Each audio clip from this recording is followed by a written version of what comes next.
조국 전 장관이 어제 12시간 가까이 검찰 조사를 받고 귀가했습니다. 유재수 감찰 중단 지시 의혹과 관련한 조사였는데 그동안 가족 관련해서 조사를 받을 때와는 달리 이번에는 상세하게 진술을 했다고 합니다. 달라진 이유가 뭐였을까요? 그동안 이제 진술 거부, 묵비권을 행사했는데 대체로 그런 내용이었습니다. 내가 정무적인 책임을 마지막으로 졌다. 그리고 내 권한으로 정상적으로 감찰을 종료시켰다라고 적극적으로 해명을 했습니다. 자, 지금 이와 관련해서 박형철 반부패 비서관은 주변에서 전화가 많이 온다라고 하면서 조국 수석이 감찰 중단을 지시했다. 이렇게 검찰에서 진술한 것으로 알려지고 있고요. 백원우 민정비서관은 나와는 무관하다. 그리고 3인 회의를 했다고 하는데 이미 감찰이 종료돼서 무마할 필요도 없었다. 이렇게 좀 서로 엇갈린 진술들을 하고 있습니다. 이제 뭐 다 조국 수석에게 떠넘기려고 하는 것일까요? 일단 조국 전 민정수석은 정무적 최종 책임은 나에게 있다. 그리고 직권남용에 의한 감찰 중단은 잘못된 프레임이다라고 입장을 밝혔습니다. 관련된 녹취를 들어봅니다. 이번 사건은 한마디로 말해서 3인 성호입니다. 세 사람이 입을 맞추면 없는 호랑이도 만들어야 된다라는 옛말이 있습니다. 그 비첩보 자체에 대해서는 근거가 약하다고 보았습니다. 그런데 그 비첩보와 관계없는 좀 사적인 문제가 나왔습니다. 그거는 프라이버시 문제라고 생각합니다. 갑자기 2017년 말에 이인걸 특감 반장이 감찰 중단을 지시를 했는데 감찰 받는 것도 몰랐습니까, 본인이? 특감반의 감찰은 받았습니다. 조국 수석과는 사석에서 만난 적이 있습니까? 조국 수석은 실물로 본 적도 한 번도 없고 통화도 한 번 한 적이 없습니다. 오기영 변호사한테 먼저 좀 여쭤볼까요? 이번에는 좀 그 진술을 상세하게 또 적극적으로 이렇게 했는데 그동안에 쭉 가족 관련해서는 거부권 행사하지 않았습니까? 그렇습니다. 바뀐 이유가 뭘까요? 지금 오늘 그쪽 변호인이 예. 밝힌 입장을 정리해 보면 크게 두 가지로 갈라집니다. 하나는 기존에 조사받았던 내용들은 개인 관련된 것이다, 가족 관련된 예. 것이고, 그러니까 공무 집행과 관련이 없었던 것이고 무차별적인 수사가 이루어진 속에서 어쨌든 피고인의 방어권 행사 차원에서 한 거다. 네. 그런데 유재수 감찰 무마가 있었냐 없었냐라는 프레임 속에서 이야기하는 것들은 어쨌든 정무수석으로서 공적인 업무를 수행한 것이고 그에 대해서는 최종적인 책임을 스스로 지고 있기 때문에 적극적으로 설명하겠다. 그렇게 진술거부권 행사하지 않았다라는 것이었죠. 예. 일단 정태근 의원, 지금 최종적인 책임은 나한테 있다. 이렇게 선을 확실히 긋는 것은 확실해 보입니다. 그렇게 보이지 않는데요. 그래요? 그러면 묵비권 행사했으면 됐죠. 그럼 더 이상 수사도 진행이 안 되는 것이고. 그래요? 뭐 조국 수석에 대해서 뭐 여러 가지로 제가 실망을 했습니다만 이번에 또 한 번 실망을 한 게 뭐냐면은요. 저는 처음에 사실은 그 뭐 정경심 교수나 그 주변 관련해 가지고 진술을 거부하는 게 결국은 마지막에 이 유재수 감찰 무마건 이런 등등에 대해서 얘기할 수가 없었기 때문에 아예 처음부터 진술을 거부하고 간다. 저는 이렇게 생각했어요. 그래서 예. 자기가 다 안고 가려고 그러나 보다.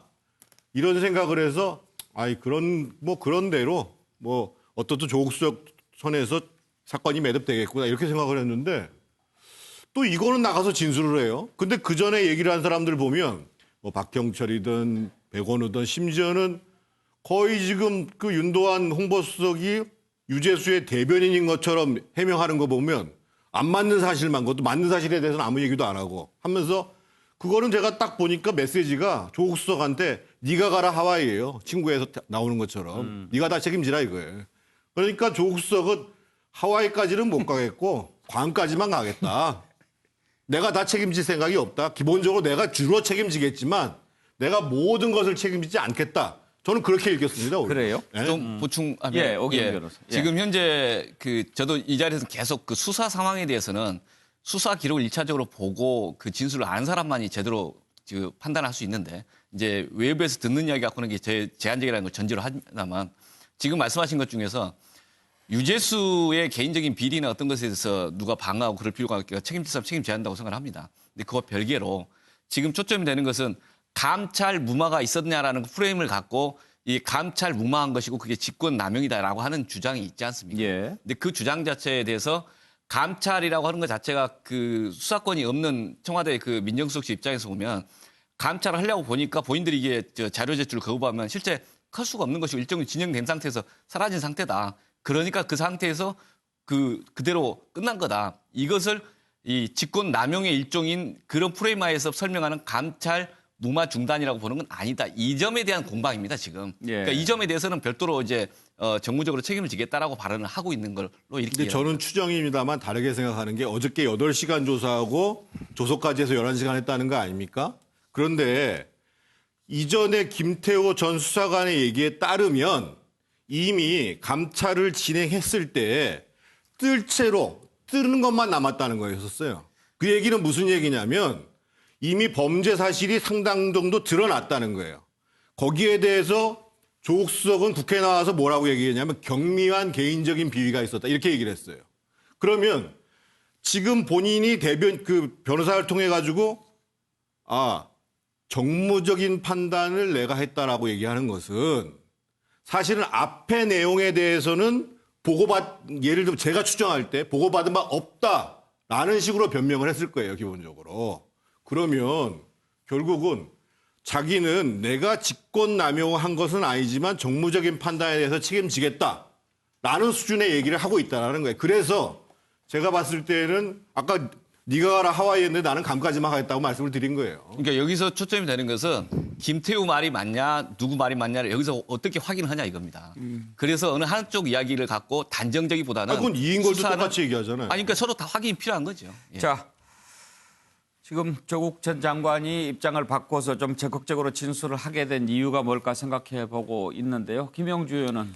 우선은 뭐 기본적으로는 말하자면 민정수석실 안에 있었던 어떤 내부에 지금 현재는 막 박형철 말 따로 백은우 말 따로 하는 마치 집안 싸움처럼 보이는 부분에 대해서는 네. 집안 싸움 없다 이런 얘기를 저는 하는 거 아닌가 싶습니다. 그것이 뭐 어떤 생각에 의해서 만들어졌는지 어떤지는 모르겠습니다만은 언론에서 그렇게 흘리고 있고 서로 이간질하듯이 보여지는데 실질적으로는 굉장히 간단한 말하자면 저는 감찰 무마 이런 개념이 아니라 감찰을 했는데 결과적으로 감찰 결과를 보고받아서 조치를 안 해, 이감을 했다. 조치를 좀 적게 했다 했는데 물론 더 나아가서 감찰의 내용이 말하자면 실제적으로 내용들이 다 드러나 현재 검사들이 갖고 있는 내용들처럼 깊이 있는 감찰을 했는지 여부는 우리가 체크를 해봐야 돼요. 그러나 기본적으로는 어쨌든 본인이 이 부분에 자기 수석실 안에 일어났던 부분에 대해서는 통제 안에 있었고 자기 책임 안에 있다는 것을 강조하는 거 있는 것은 사실인 것 같습니다. 네. 서정욱 변호사. 일단은 이제 정경심 교수한테 가족 비리 문제 있잖아요. 이거는 이제 본인이 구차하고 불필요하다. 그래서 이제 묵비권을 3번 행사했잖아요. 근데 그거는 오기영 변호사 말처럼 개인적인 문제고 그래서 이제 검찰보다는 법정에 가서 법원 가서 이게 한번 다투보겠다. 이런 게 의도로 보이고 그런데 이번에 감찰 중단은요. 이거는 이제 민정수석으로서 공적인 업무이기 때문에 예. 본인에게 묵비권 행사할 명분도 없고 그리고 이제 무엇보다 현재 3명의 박형철 비서관 그리고 이제 또 백은우 비서관 그리고 이제 이인걸 특감반장 이 3분이 전부 다 조국 수석 책임론 조국 장관이 지시했다 이런 데 진술이 한 걸로 언론 보도가 되고 있거든요. 예. 이런 상태에서 묵비권을 행사하면 본인이 혼자 이게 다 책임을 뒤집어쓰게 되니까 적극이 해명한 게 아닌가 이렇게 판단이 됩니다. 알겠습니다.